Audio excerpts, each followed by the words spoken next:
ലോകപ്രശസ്തമായ മാരാമൺ കൺവെൻഷൻ്റെ ഒരു സെഷനിൽ പ്രസംഗിക്കണമെന്ന് എന്നെ വിളിച്ചപ്പോൾ ഞാൻ അത്ഭുതപ്പെട്ടുപോയി. ഈ കുടുംബവേദിയിൽ വളരെ അപ്രതീക്ഷിതമായാണ് ഞാൻ എത്തപ്പെടുന്നത്.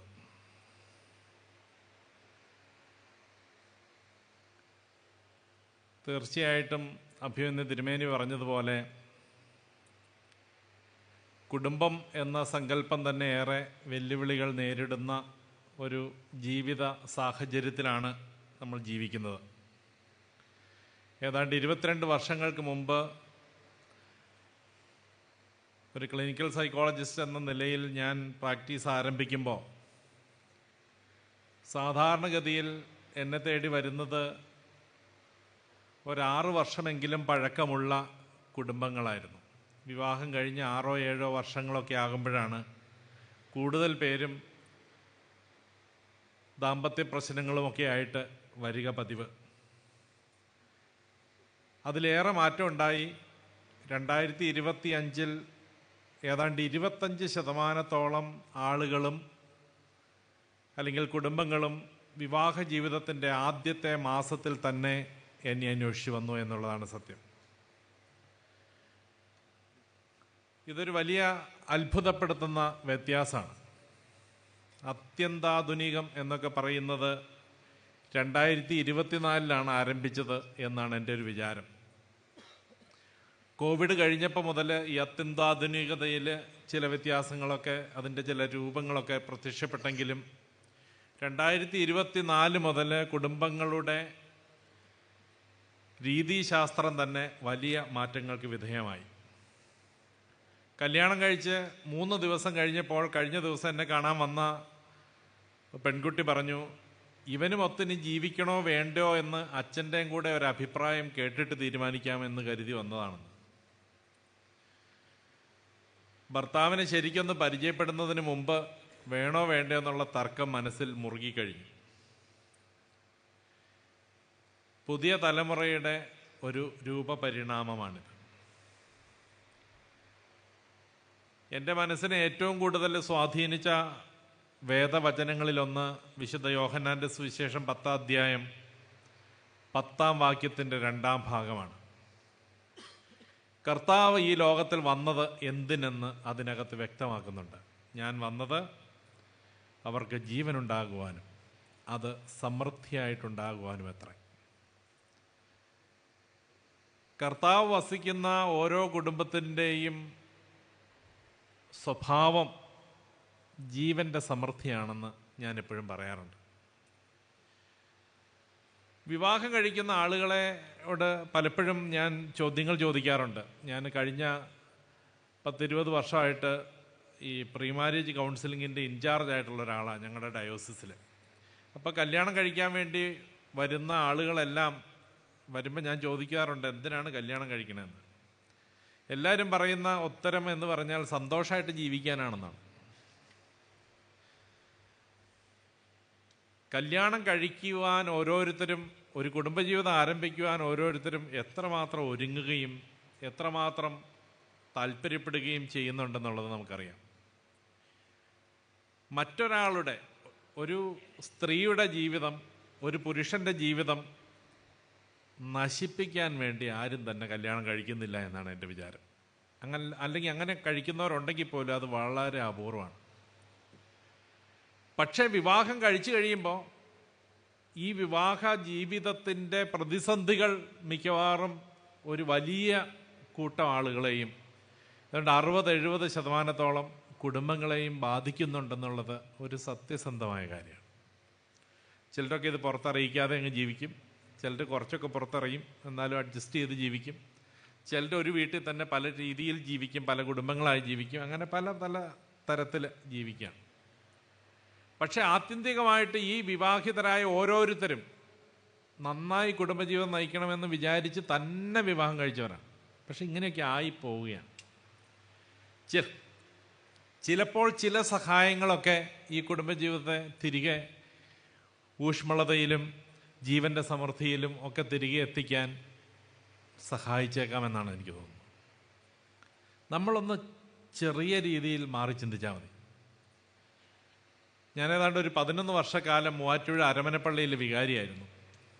ഒരു ദിവസം ഞാൻ കുർബാന ചെല്ലുന്ന സമയത്ത് സമാധാനം കൊടുക്കാൻ തിരിയുമ്പോൾ എല്ലാം പള്ളിയുടെ ഏറ്റവും മുന്നിലത്തെ ബെഞ്ചിൽ നിന്ന ഒരാളെ മറ്റൊരാൾ കൈ പിടിച്ചിങ്ങനെ പുറത്തേക്ക് വാതിലിലൂടെ പുറത്തേക്ക് കൊണ്ടുപോകുന്നത് കാണും. ഞാൻ 3 പ്രാവശ്യം കണ്ടു ഈ മനുഷ്യനെ കൂടെ നിന്ന മറ്റൊരു വിശ്വാസി പുറത്താക്കുന്നത്. അപ്പം എനിക്ക് വളരെ ജിജ്ഞാസയോടെയാണ് അന്ന് വിശുദ്ധ കുർബാന അവസാനിപ്പിച്ച് ഞാൻ പുറത്തു വരുന്നത്. പുറത്ത് വന്ന വഴിയെ ഈ പുറത്താക്കണ ആളെ ഞാൻ പെട്ടെന്ന് കണ്ടുപിടിച്ചു. അയാൾ എൻ്റെ സ്നേഹിതനാണ്. ഞാൻ ചോദിച്ചു, എന്താണ് കഥ? ഈ അടുത്ത ആളെ പുറത്താക്കണുണ്ടല്ലോ, എന്താ വിശേഷം? അയാൾ ഭയങ്കരമായി കള്ളു കുടിച്ചിട്ട് വന്നിരിക്കുകയാണ്. അപ്പം കള്ളിൻ്റെ നാറ്റം കൊണ്ട് എനിക്ക് കുർബാനയിൽ സംബന്ധിക്കാൻ തടസ്സം നേരിട്ടതുകൊണ്ട് ഞാൻ പുറത്താക്കുകയായിരുന്നു. പക്ഷെ എത്ര പുറത്താക്കിയിട്ട് അയാൾ പിന്നെയും റബ്ബർ ബാൻഡ് വിടുമ്പോൾ കയറി വരുന്നവരെ കയറി വരുവാണ് എന്ന് പറഞ്ഞു. ഞാൻ ഇയാളെ അന്വേഷിച്ചു. പുറത്തിറങ്ങി അന്വേഷിച്ചപ്പം ഇത് ഞാൻ വീണ്ടും വരുന്നുണ്ട്. ഇത്തവണ അദ്ദേഹത്തെ പള്ളിയുടെ കോമ്പൗണ്ടിന് വെളിയിൽ കൊണ്ടാക്കി. അതുകൊണ്ട് കുറച്ച് സമയം എടുത്തു അദ്ദേഹം നടന്ന് പള്ളിയുടെ അടുത്തേക്ക് വരാൻ. വന്നപ്പോൾ കയ്യോടെ ഞാൻ ആളെ പിടിച്ചു. എന്താ സഹോദര, രാവിലെ അടിച്ചിട്ടാണോ വന്നതെന്ന് ചോദിച്ചു. അല്ല അച്ഛാ, ഇന്നലെ അടിച്ചതിൻ്റെ മിച്ചം കിടക്കണേന്ന് പറഞ്ഞു. ഞാൻ ചോദിച്ചു, എന്തിനാണ് ഈ മിച്ചമായിട്ട് പള്ളിയിലേക്ക് വന്നേ? അതെ, ഒരാൾ എന്നോട് പറഞ്ഞു ഈ പള്ളിയിലെ അച്ഛന് ഈ പരിപാടി അവസാനിപ്പിക്കണ പരിപാടിയാന്ന് പറഞ്ഞു, അതുകൊണ്ടൊന്ന് കാണാൻ വന്നതെന്ന്. ഞാൻ പറഞ്ഞു, ആ മനുഷ്യൻ ഞാൻ തന്നെയാണ്, പറഞ്ഞോളാൻ പറഞ്ഞു. അപ്പോൾ പറഞ്ഞു, ഞാനിങ്ങനെ 41 വർഷമായിട്ട് ഇതാണ് എൻ്റെ പരിപാടി. ഇങ്ങനെ കുടിക്കണമെന്ന് ആഗ്രഹിച്ച് കുടിച്ചതും മറ്റല്ല, തമാശന് കുടിച്ചു തുടങ്ങിയതാണ്, ഇങ്ങനെ ആയിപ്പോയി. ഇപ്പം കുടുംബം എല്ലാം തകരാറിലാണ്, മൊത്തത്തിൽ കുഴപ്പമാണ്. പക്ഷെ ഒന്നും നിർത്തിയാൽ കൊള്ളാമെന്നുണ്ട്, അതുകൊണ്ടാണ് അച്ഛനെ തേടി വന്നതെന്ന് പറഞ്ഞു. ഏതായാലും ഞാൻ അദ്ദേഹത്തിൻ്റെ കുടുംബത്തെ, ഭാര്യയെ വിളിച്ചു. അയാളുടെ കയ്യിൽ നിന്ന് നമ്പർ മേടിച്ച് അയാൾ വന്നു. ഈ മനുഷ്യനെ ഞാൻ ഹോസ്പിറ്റലിൽ കൊണ്ടുപോയി അഡ്മിറ്റ് ചെയ്തു. 7 വർഷം കഴിഞ്ഞു. ജീവൻ്റെ സമൃദ്ധി ഇന്ന് ആ കുടുംബം നന്നായി ആസ്വദിക്കുന്നുണ്ട്. ഒരു മുഷിഞ്ഞു നാറിയ മനുഷ്യൻ വെള്ളം അടിച്ച് മൂക്കിലൂടെയും വായിലൂടെയും മദ്യത്തിൻ്റെ അവശിഷ്ടങ്ങളുമായി ഒരു പള്ളിയിലേക്ക് അതിക്രമിച്ച് കയറി വന്ന് എന്നെ അന്വേഷിച്ചപ്പോൾ എനിക്ക് അയാളോട് മനഃപൂർവ്വമായി ഒന്ന് ശ്രദ്ധിക്കാൻ ദൈവം എൻ്റെ മനസ്സിൽ തോന്നിച്ചത് കൊണ്ട് മാത്രം ഇന്ന് ആ കുടുംബ സന്തോഷത്തിൻ്റെ സമൃദ്ധി അറിയുന്നു എന്ന് ഞാൻ വിചാരിക്കുകയാണ്. പലപ്പോഴും നമുക്ക് മദ്യപന്മാരെ കണ്ടാൽ ഒരിച്ഛ എന്നുള്ള ഭാവമാണ്. വെള്ളം അടിച്ച് ബോധമില്ലാതെ നടക്കുന്നു എന്നുള്ളതാണ് ചിന്ത. ഈ മനുഷ്യരെ ഇടവകകളിലുണ്ടെങ്കിൽ നമ്മൾ ഭവന സന്ദർശനത്തിന് പോകുമ്പം കപ്പ്യാരോ അല്ലെങ്കിൽ ട്രസ്റ്റിയോ സെക്രട്ടറി ആരെങ്കിലും കൂടെ ഉണ്ടെങ്കിൽ പറയും, അവിടെ കയറണ്ട, ഒരു രാവിലെയൊക്കെ ആണെങ്കിൽ കയറിയാൽ മതി, വൈകുന്നേരം അവിടെ കയറിയാൽ ശരിയാവില്ല അച്ഛന്ന് പറയും. നമുക്ക് അത്രയൊന്നും പഥ്യമല്ല ഇങ്ങനെയുള്ള മനുഷ്യരെ. നമ്മളുടെ മിനിസ്ട്രി അവർക്ക് ആവശ്യമുണ്ടെന്ന് നമുക്കൊരു ബോധ്യം ഇല്ലെന്നാണ് എൻ്റെ വിചാരം. അറ്റ്ലീസ്റ്റ് ഞങ്ങളുടെ നാട്ടിലെങ്കിലും ശല്യക്കാരാണ്. അവിടെ ചെന്നാൽ ചിലപ്പോൾ അരി മേടിച്ചു കൊടുക്കേണ്ടി വരും, അവിടുത്തെ കൊച്ചിൻ്റെ ഫീസ് കെട്ടേണ്ടി വരും, ഭയങ്കര ബുദ്ധിമുട്ടാണ്. ഇങ്ങനെ കുറേ ശപിക്കപ്പെട്ട ജന്മങ്ങൾ നമ്മുടെ എല്ലാം ഇടവകളിലും കുടുംബങ്ങളിലും ഒക്കെ ഉണ്ടാവാം.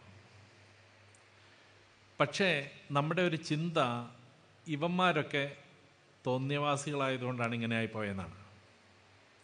എന്നാൽ ഒരിക്കലും അല്ല. മദ്യപിക്കുന്നവരിൽ എത്രയോ മാന്യന്മാരുണ്ട് നമ്മുടെ സമൂഹത്തിൽ, നമ്മുടെ അറിവിലും പരിചയത്തിലും ഒക്കെ വളരെ ഡീസൻ്റായിട്ട്, വളരെ സൽസ്വഭാവികളായിട്ട്, വളരെ ഭംഗിയായിട്ട് ജീവിക്കുന്ന ആളുകളിൽ പലരും നമ്മളറിയാതെ വല്ലപ്പോഴുമൊക്കെ ഒരു ശകലം അടിക്കുന്നവരൊക്കെ ആയിരിക്കാം. ഒരു പക്ഷേ നമ്മൾ ഈ കണ്ടുപിടിക്കുന്ന ദുഷ്ടന്മാരായ അല്ലെങ്കിൽ കൊള്ളരുതാത്തവരെന്ന് നമ്മൾ ബ്രാൻഡ് ചെയ്യുന്ന ഈ മദ്യപന്മാരും ഇതുപോലൊക്കെ തന്നെ ആയിരിക്കും ഒരിക്കൽ ആരംഭിച്ചത്. പക്ഷേ അവരറിയാതെ അവർ രോഗത്തിലേക്ക് പോവുകയാണ്. മദ്യാസക്തി ഇതൊരു വലിയ രോഗമാണ്. അവനെ പലപ്പോഴും നമ്മളൊന്ന് ശ്രമിച്ചാൽ അതിൽ നിന്ന് രക്ഷപ്പെടുത്താവുന്നതേയുള്ളൂ. നമ്മൾ പലപ്പോഴും അവനെ ദുഷ്ടനും കൊള്ളരുതാത്തവനും പാപിയുമായി ചിത്രീകരിച്ച് അടച്ചാക്ഷേപിച്ച് മാറ്റി നിർത്തുമ്പോൾ നാം ഓർക്കണം, ഒരുപക്ഷെ നമ്മളുടെ പരിഗണനയും സ്നേഹവും കൊണ്ട് കുറച്ചു പേരെങ്കിലും രക്ഷപ്പെടുമെന്ന്. മടുത്തു പോകാതെ അവരെ അന്വേഷിക്കാൻ നമുക്ക് കരുത്തുണ്ടെങ്കിലേ മദ്യാസക്തരെ രക്ഷപ്പെടുത്താൻ പറ്റൂ. ഞാൻ ഇന്നും വിചാരിക്കുന്നു, കേരളത്തിൽ ഏറ്റവും കൂടുതൽ കുടുംബങ്ങൾ നശിച്ചു പോകുന്നത്, രോഗാതുരമായി തീരുന്നത് മദ്യാസക്തി കൊണ്ട് തന്നെയാണ്. ഇപ്പം രാജവെമ്പാലകൾ ഒത്തിരിയുണ്ട്, LSDയും മെത്താംഫിറ്റമിനും ഉൾപ്പെടെയുള്ള ഒത്തിരി ലഹരി സാധനങ്ങളുണ്ട്. പക്ഷേ ഇന്നും കേരളത്തിലെ വലിയ ഒരു കൂട്ടം കുടുംബങ്ങൾ അനാഥമായി തീരുന്നതിൻ്റെ കാരണം മദ്യാസക്തി തന്നെയാണ്. മദ്യം ഒരു ചെറിയ അളവിൽ കുടിക്കുന്നത് പോലും ശരീരത്തിനും മനസ്സിനും ആത്മാവിനും കൊള്ളില്ലെന്ന് വിശ്വസിക്കുകയും പഠിപ്പിക്കുകയും ചെയ്യുന്ന ആളാണ് ഞാൻ. പക്ഷേ മദ്യാസക്തി എന്ന് പറയുന്നത് ഒരു രോഗമാണ്. അതും നമ്മൾ വല്ലപ്പോഴും ഒന്ന് അടിക്കുന്നതും തമ്മിൽ കമ്പയർ ചെയ്യാൻ പാടില്ല. അടുപ്പിൽ തീ കത്തിക്കുമ്പോൾ ആരും ഫയറെഞ്ചിൻ വിളിക്കാറില്ല, പെര കത്തുമ്പോഴേ വിളിക്കാറുള്ളൂ. ഇതെപ്പോഴും നമ്മൾ ഓർമ്മ വേണം.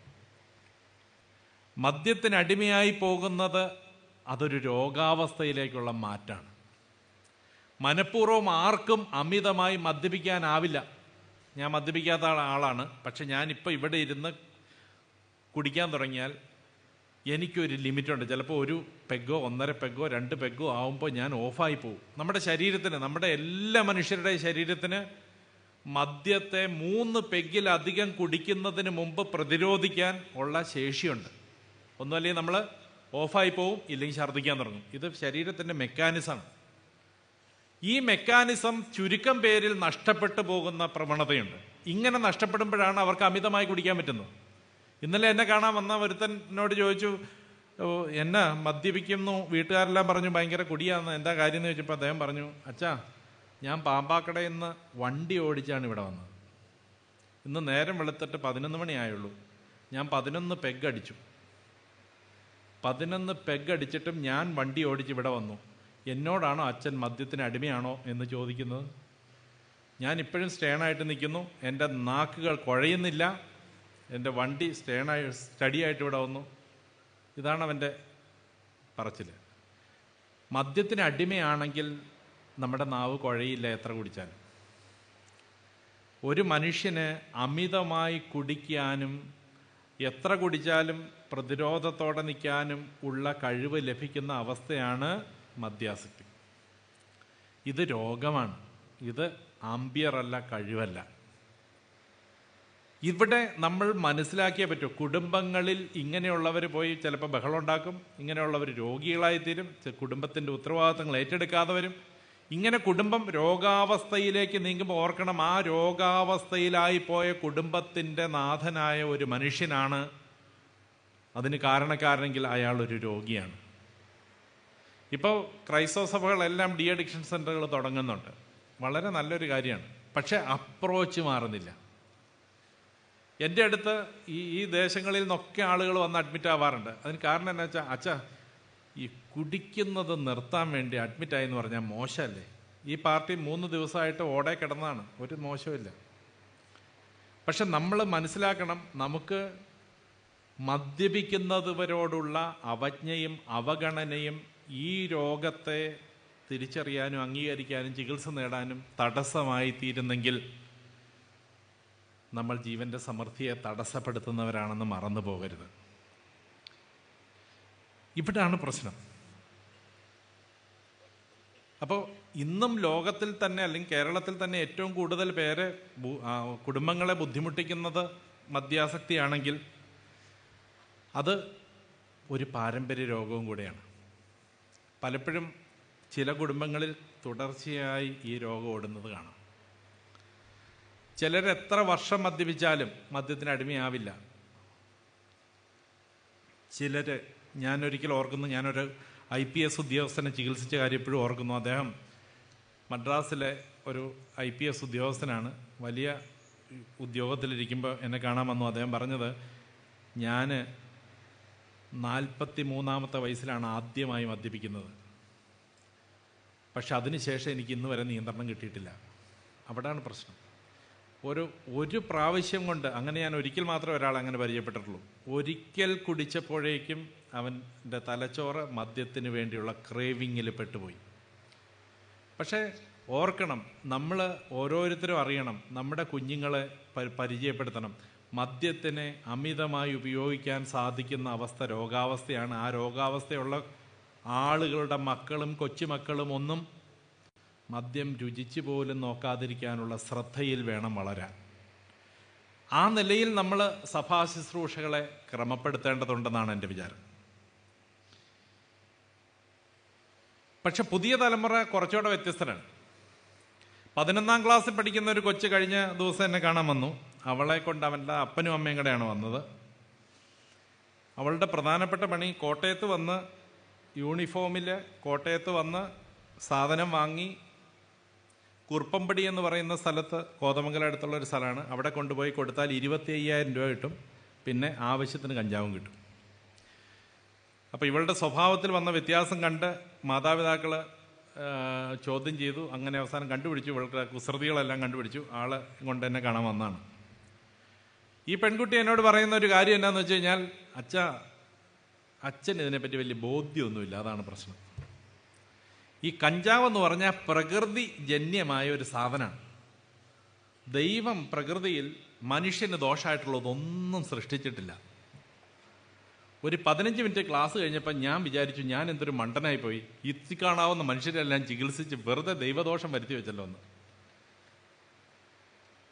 കഞ്ചാവിനോളം നല്ലൊരു വസ്തുവില്ലെന്ന് എന്നെ ബോധ്യപ്പെടുത്തി കളഞ്ഞു 11ാം ക്ലാസ് പഠിക്കുന്ന ഒരു കൊച്ചിൻ്റെ 15 മിനിറ്റത്തെ ക്ലാസ്. ഇത് ഈ പുതിയ തലമുറയുടെ ഒരു വലിയ ചലഞ്ചാണ്. നമ്മുടെ ഇൻ്റർനെറ്റിൽ പരതിയാൽ കഞ്ചാവിൻ്റെ ദോഷങ്ങൾ എന്തെങ്കിലും ഉണ്ടോ എന്ന് ചോദിച്ചാൽ മാത്രമേ ഇൻ്റർനെറ്റിലെ അമ്മച്ചി നമുക്ക് ദോഷങ്ങളെപ്പറ്റി പറഞ്ഞു തരൂ, അല്ലെങ്കിൽ ഗുണഗണങ്ങളെ പറയൂ. ഇതാണ് നമ്മൾ മനസ്സിലാക്കേണ്ടത്. ലോകത്ത് പല വമ്പൻ റിസർച്ച് ഇൻസ്റ്റിറ്റ്യൂഷൻസും കഞ്ചാവ് ലോബിയുടെ ഫണ്ടിങ് വാങ്ങി കഞ്ചാവ് പലഹാരമാണെന്ന് സ്ഥാപിച്ചു കഴിഞ്ഞു.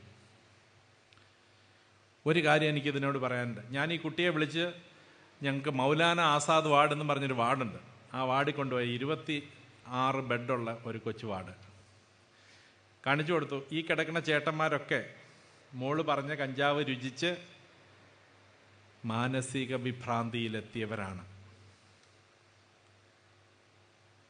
കാനഡയിലും അമേരിക്കയിലെ ചില സ്റ്റേറ്റുകളിലും ഒക്കെ നിയമവിധേയമായി കഞ്ചാവ് എല്ലാവർക്കും ആക്സസ് ചെയ്യാം. യൂറോപ്പിലുള്ള, പ്രത്യേകിച്ച് UK എൻ്റെ കൂട്ടുകാരായിട്ടുള്ള സൈക്യാട്രിസ്റ്റുമാരൊക്കെ എന്നോട് പറയുന്നു, എന്താണെന്നറിയാമല്ല, നമ്മുടെ സൗത്ത് ഇന്ത്യക്കാരൊക്കെയാണ് കൂടുതലും കഞ്ചാവ് അടിച്ച് കുഴപ്പമുണ്ടായി വരുന്നത് എന്ന്. അതാണ് സത്യം. നമ്മൾ വളരെ വൾണറബിളായ ഒരു ഗ്രൂപ്പാണ്. അത് മദ്യമാണേലും കഞ്ചാവാണേലും.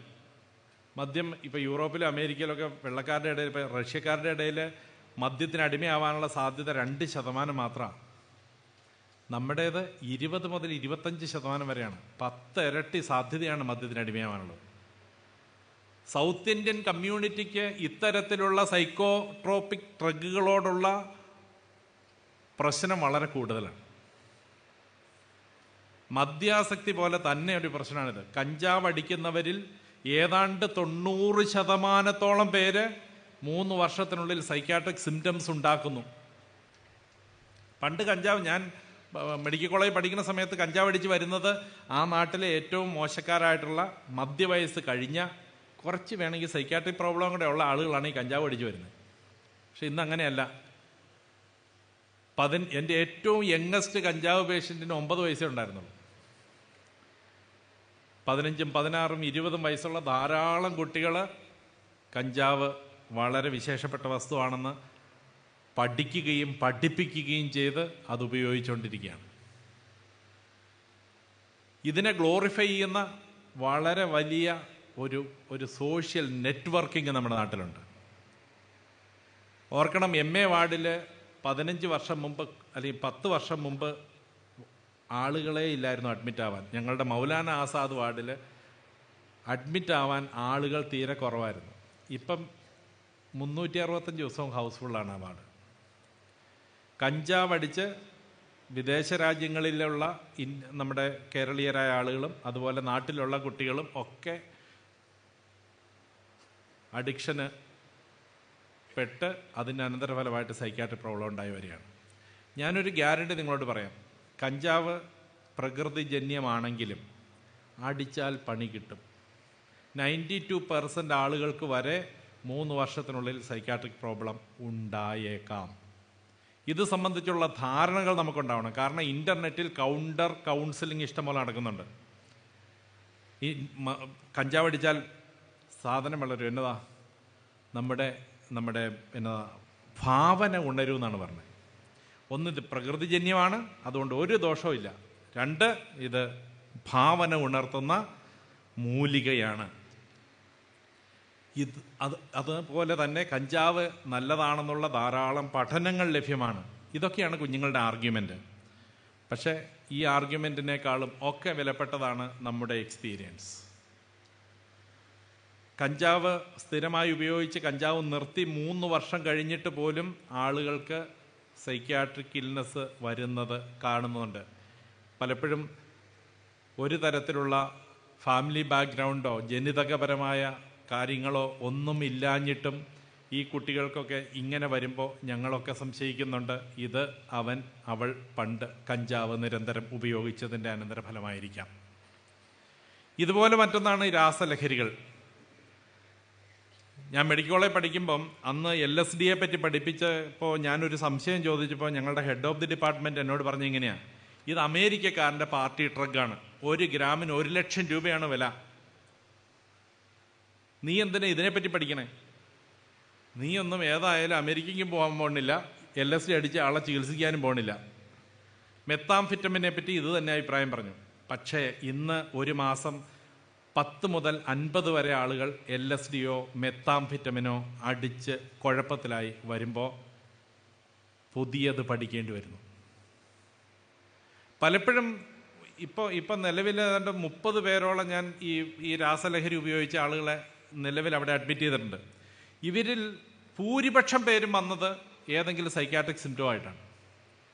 ഈ മെത്തടിക്കുന്നതോ അല്ലെങ്കിൽ അതുപോലെയുള്ള മറ്റു സാധനങ്ങൾ അടിക്കുന്നതോ ഒരിക്കലും വീട്ടുകാരുടെ കൺസേണേ ആയിരുന്നില്ല. അവർ പലപ്പോഴും അറിഞ്ഞേയില്ല. പക്ഷേ സ്വഭാവത്തിൽ വ്യത്യാസം ഉണ്ടായപ്പം എന്തോ കുഴപ്പമുണ്ടല്ലോ എന്ന് വിചാരിച്ചാണ് വന്നത്. ഒരു ഡോക്ടർ ദമ്പതികൾ അവരുടെ മോളെയും കൊണ്ടൊരിക്കൽ വന്നു. അപ്പോൾ അവിടെ ചോദിച്ചത്, ഈ കുട്ടി കഴിഞ്ഞ 4 ദിവസമായിട്ട് ഉറങ്ങുന്നില്ല, വളരെ എക്സൈറ്റഡ് ആണ്, എന്തൊക്കെയോ ഒരു വ്യത്യാസം കാണുന്നു സ്വഭാവത്തിൽ. അപ്പോൾ പീഡിയാട്രീഷ്യൻ പറഞ്ഞു അച്ഛനെ ഒന്ന് കാണിക്കാൻ പറഞ്ഞു, അതുകൊണ്ട് വന്നതെന്ന് പറഞ്ഞു. ഞാൻ ഇങ്ങനെ ചോദിച്ചു, ഈ കൊച്ച് മെത്ത് പോലെയുള്ള ഏതെങ്കിലും സാധനം ഉപയോഗിക്കുന്നതായിട്ട് അറിയാവോ എന്ന് ചോദിച്ചു. അപ്പോൾ ഇല്ല, ഒരിക്കലും ഇല്ല എന്ന് പറഞ്ഞു. പക്ഷേ ഞാൻ അവരുടെ കൺവിൻസിങ് ആയിട്ടുള്ള ആൻസർ ആണെങ്കിലും ഞാൻ ആ കുട്ടിയുടെ യൂറിൻ പരിശോധിച്ചപ്പം മെത്താംഫെറ്റമിൻ പോസിറ്റീവാണെന്ന് കണ്ടു. ഉടനെ തന്നെ കുഞ്ഞിനോട് സംസാരിച്ച് എനിക്കൊരു കാര്യം മനസ്സിലായി. 4 ദിവസം മുമ്പ് ഒരു പാർട്ടിക്ക് പോയിരുന്നു, ഒരു ബർത്ത്ഡേ പാർട്ടിക്ക്. അവിടെ എല്ലാവർക്കും അടിച്ചു പൊളി പാട്ടുകളൊക്കെ ഉണ്ടായിരുന്നു, ചെറിയ രീതിയിൽ നല്ല DJ പാർട്ടിയൊക്കെ ഉണ്ടായിരുന്നു. അതിനുശേഷമാണ് ഈ വ്യത്യാസം. അപ്പോൾ അവിടെ നിന്ന് മെത്ത് കുട്ടിക്ക് അറിഞ്ഞോ അറിയാതെ കിട്ടിയിട്ടുണ്ട്. ഇവിടെയാണ് പ്രശ്നം. പലപ്പോഴും നമ്മൾ അറിഞ്ഞുകൊണ്ട് വേണമെന്ന് പോലുമില്ല. മെത്താംഫെറ്റമിൻ പോലുള്ള രാസലഹരികൾ ഒരിക്കൽ ഉപയോഗിച്ചാൽ പോലും ചിലപ്പോൾ പണി കിട്ടും. ഒരു പ്രാവശ്യം മാത്രം ഉപയോഗിച്ച് സൈക്യാട്രിക് സിംറ്റംസ് ഉണ്ടായ അനേകം പേരെ ഞാൻ കണ്ടിട്ടുണ്ട്. അന്ന് 1 ലക്ഷം രൂപ വിലയുണ്ടായിരുന്ന സാധനത്തിന് മെത്താംഫെറ്റമിൻ ഇപ്പോൾ ഗ്രാമിന് 1000 രൂപയ്ക്ക് കിട്ടും. പണ്ട് അമേരിക്കക്കാരുടെ പാർട്ടി ട്രക്കായിരുന്ന സാധനം ഇപ്പോൾ കളമശ്ശേരിയിൽ ഇഷ്ടം പോലെ കാച്ചിയെടുക്കുന്നുണ്ട്. ഇവിടാണ് പ്രശ്നം. ലഭ്യതയുടെ ഒരു വലിയ ലഭ്യത, അതുപോലെ തന്നെ ഇതിൻ്റെ കുറഞ്ഞ വില, ഇത് രണ്ടും ഇത്തരത്തിലുള്ള രാസലഹരികളിലേക്ക് മനുഷ്യനെ വല്ലാതെ ആകർഷിക്കുന്നുണ്ട്, പ്രത്യേകിച്ച് പുതിയ തലമുറയെ. ഇത് പലപ്പോഴും പ്രൊമോട്ട് ചെയ്യുന്നത് ഇതുപോലുള്ള DJ പാർട്ടികൾ പോലെയുള്ള വളരെ കുട്ടികളെ ആകർഷിക്കുന്ന എക്സൈറ്റ്മെൻറ്റ് കൊടുക്കുന്ന നല്ല എൻ്റർടൈൻമെൻറ്റ് സംഗതികളിലൂടെയാണ്. അപ്പം അവിടെ അതിനൊരു ഒരു ഉന്തിൻ്റെ കൂടെ ഒരു തള്ളെന്ന് പറഞ്ഞ പോലെ എക്സൈറ്റ്മെൻറ്റ് കൊടുക്കുന്ന പാട്ടിൻ്റെ കൂടെ ഒരു ലഹരിയും കൂടെ അഡീഷണലായിട്ട് ഇത് കൊടുക്കുന്നു, ഇൻട്രൊഡ്യൂസ് ചെയ്യപ്പെടും. പതുക്കെ അവരെല്ലാം ഇതിലേക്ക് പോവുകയാണ്. ഒരു പ്രാവശ്യത്തെ ഉപയോഗം പോലും ബ്രെയിൻ്റെ, തലച്ചോറിൻ്റെ രാസഘടനയിൽ കാര്യമായ തകരാറുണ്ടാക്കുകയും കടുത്ത രോഗങ്ങളിലേക്ക് കൊണ്ടുപോവുകയും ചെയ്തേക്കാം എന്നുള്ളതാണ് ഇതിൻ്റെ ഒരു പ്രശ്നം. കുടുംബങ്ങൾ ഇതിനെപ്പറ്റി കുറച്ചെങ്കിലും തിരിച്ചറിവുള്ളവരാവണം. കുടുംബത്തെ നയിക്കുന്ന, കുടുംബത്തെ കൊണ്ടു നടക്കുന്ന, കുടുംബത്തെമായി നിരന്തരം ഇടപെടുന്ന അച്ഛന്മാരെ പോലെയുള്ള, സുവിശേഷകരെ പോലെയുള്ള ആളുകൾക്കും ഇത് സംബന്ധിച്ചുള്ള ഒരു ധാരണയുണ്ടാവും. അതാണ് പ്രശ്നം. ഇതുപോലെ അടുത്തൊരു വലിയൊരു ഒരു പ്രശ്നമാണ് അഭിയൻ തിരുമേനി കുറച്ച് മുമ്പ് സൂചിപ്പിച്ചു, നമ്മുടെ സൈബർ അഡിക്ഷൻ. ഇതും ഒരു വലിയ പ്രശ്നമാണ്. പണ്ടൊക്കെ ബ്ലൂ വെയിൽ പോലെയുള്ള ഗെയിമുകളൊക്കെ വന്നപ്പോഴും കുറേ പേരെ നമ്മൾ കണ്ടു. കഴിഞ്ഞ ദിവസം ഹൈദരാബാദിൽ 2 സഹോദരിമാർ ആത്മഹത്യ ചെയ്തു. അതുപോലെ തന്നെ കഴിഞ്ഞ ദിവസം നമ്മുടെ എറണാകുളത്ത് ഒരു പെൺകുട്ടി ആത്മഹത്യ ചെയ്തു. ഇതെല്ലാം പലപ്പോഴും ഈ സൈബർ അഡിക്ഷനുമായി ബന്ധപ്പെട്ട്, അതുമായി ബന്ധപ്പെട്ട ചില സംസ്കാരങ്ങളുടെ ഒരു രീതിയൊക്കെ ആയിട്ടാണ്. എല്ലാവരുടെയും കയ്യിൽ മൊബൈൽ ഫോണുണ്ട്. പക്ഷേ എല്ലാവർക്കും ഇത് ദോഷമായി തീരുന്നില്ല. ചുരുക്കം പേർക്കേ ഇത് പ്രോബ്ലം ആവുന്നുള്ളൂ. ചിലർക്ക് ഗെയിമാകും, ചിലർക്ക് സോഷ്യൽ മീഡിയ ആയിരിക്കാം, ചിലർക്ക് ഷോപ്പിംഗ് സൈറ്റുകളായിരിക്കാം. കഴിഞ്ഞ ദിവസം എന്നെ കാണാൻ ഒരു അമ്മച്ചി വന്നു. അമ്മച്ചി എന്ന് പറഞ്ഞാൽ 60 വയസ്സിനോടടുത്ത് പ്രായമുള്ള ഒരാൾ. ആ സ്ത്രീ ഇപ്പം വീട്ടിൽ കഞ്ഞി വയ്ക്കുന്നില്ല, കറി വയ്ക്കുന്നില്ല, വീട്ടിലെ കാര്യങ്ങളൊന്നും ശ്രദ്ധിക്കുന്നില്ല എന്നുള്ളതാണ് ഭർത്താവിൻ്റെയും മക്കളുടെയും ഒക്കെ ഒരു ആക്ഷേപം. പുള്ളിക്കാരി മിന്ത്ര പോലെയുള്ള സൈറ്റുകളിൽ നിന്ന് ഇറങ്ങി വരാൻ പാടുപെടുകയാണ്. അവരെന്നോട് തനിയെ ഇരുന്ന് സംസാരിച്ച് പറഞ്ഞു, അച്ഛ എത്ര മനോഹരമായ ഉടുപ്പുകളും കുപ്പായങ്ങളും ഒക്കെ, ഇത് കണ്ടിട്ട് എങ്ങനെയാണ് ഇറങ്ങി വന്നേ എന്ന് ചോദ്യം. പുള്ളിക്കാരിക്ക് അറിയാം വീട്ടിൽ അത്യാവശ്യം കഞ്ഞി വയ്ക്കേണ്ടതും കറി വയ്ക്കേണ്ടതൊക്കെ ഉത്തരവാദിത്വം തനിക്കുണ്ടെന്ന്. എന്നാൽ പോലും അതിൽ നിന്ന് വിട്ടുവരാൻ പറ്റുന്നില്ല. അപ്പം ഒന്ന് ആലോചിച്ച് നോക്കണം, ഒരു ദോഷമുള്ള സാധനമല്ലോ ഷോപ്പിംഗ് സൈറ്റ്. അതുപോലും ചിലർക്ക് അഡിക്ഷനിന് കാരണമാവുന്നുണ്ടെന്ന് നമ്മൾ അറിയണം. അപ്പോൾ എൻ്റർടൈൻമെൻറ്റ് പർപ്പസിന് വേണ്ടി നമ്മുടെ മൊബൈൽ ഫോണുകളും അല്ലെങ്കിൽ കമ്പ്യൂട്ടറുകളും ഒക്കെ ഉപയോഗിക്കുമ്പോൾ അതിനൊക്കെ ചില പരിധികൾ വേണ്ടേ എന്നുള്ളതാണ് ചോദ്യം. കൊറിയൻ ക്രൈസാണ് അടുത്തത്. കഴിഞ്ഞ ദിവസം വളരെ മേജറായിട്ടുള്ള ഒരു സൂയിസൈഡ് അറ്റംപ്റ്റിന് ശേഷം ഒരു കുട്ടി വന്നു. അത് ഇതുപോലെ ഈ കൊറിയൻ ബാൻഡുമായിട്ടുള്ള ബന്ധത്തിൽ ഭയങ്കരമായ ഒരു സൈക്കോളജിക്കൽ അഡിക്ഷൻ അതുമായിട്ടുണ്ടായി. അതിനകത്ത് ഒരാളെ പ്രേമിക്കുന്നതായിട്ട് ആ കുട്ടിക്ക് തോന്നി. അങ്ങനെ പതുക്കെ ഒരു സൈക്യാട്രിക് സിംറ്റംസ് ആ കുട്ടി അതുമായിട്ട് അസോസിയേറ്റ് ചെയ്ത് പ്രകടിപ്പിച്ച് അങ്ങനെയാണ് വരുന്നത്. ഈ കൊറിയൻ പാട്ട് കേൾക്കുന്ന എല്ലാവർക്കും ഇത് ദോഷമല്ല, ഷോപ്പിംഗ് സൈറ്റിൽ കയറുന്ന എല്ലാവർക്കും ഇത് പ്രോബ്ലം അല്ല. പക്ഷെ കുറച്ച് പേരെങ്കിലും ഇതിനകത്ത് പെട്ടുപോകുന്നുണ്ടെന്നുള്ള കാര്യം നമ്മൾ മനസ്സിലാക്കിയേ പറ്റും. അപ്പം ഞാനീ പറഞ്ഞു വരുന്നത്, എല്ലാ മനുഷ്യരെയും പൊതുവായിട്ട് ബ്രാൻഡ് ചെയ്യാൻ ശ്രമിക്കുകയല്ല വേണ്ടേ. നമ്മുടെ കൂടെ ജീവിക്കുന്ന ആളുകൾ വളരെ വ്യത്യസ്തരായ ആളുകളാണ്, വളരെ വ്യത്യസ്തമായ പ്രശ്നങ്ങളിലൂടെ കടന്നു പോകുന്ന ആളുകളാണ്. അപ്പം നമുക്കിതൊക്കെ കാണുമ്പോൾ തമാശ കളിയാക്കാൻ തോന്നും. ഇങ്ങനെയൊക്കെ തോന്നുമെങ്കിലും ഈ മനുഷ്യൻ്റെ മനസ്സുകൾ വളരെ വ്യത്യാസപ്പെട്ട രീതിയിൽ പ്രവർത്തിക്കുന്നത് കൊണ്ടല്ലേ ഇവനൊക്കെ ഇങ്ങനെ വ്യത്യസ്തനായി പോയതെന്നുള്ളൊരു ചിന്ത, സന്ദേഹം നമുക്കുണ്ടെങ്കിലേ ഇവരെ സേവ് ചെയ്യാൻ പറ്റൂ എന്ന് നമ്മൾ അറിയണം.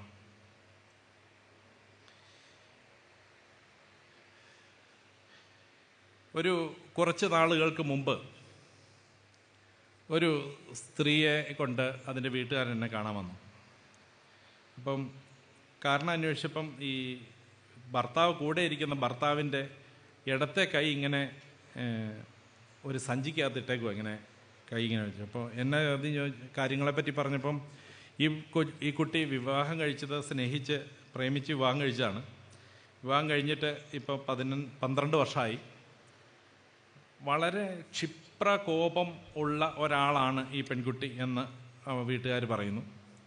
ഏതായാലും 1 മാസം 1.5 മാസം മുമ്പ് ഈ പെൺകുട്ടി പെട്ടെന്ന് ദേഷ്യം വന്നപ്പോൾ വീട്ടിലിരുന്ന കത്തിയെടുത്ത് ഭർത്താവിൻ്റെ ഇടത് കൈ വെട്ടി.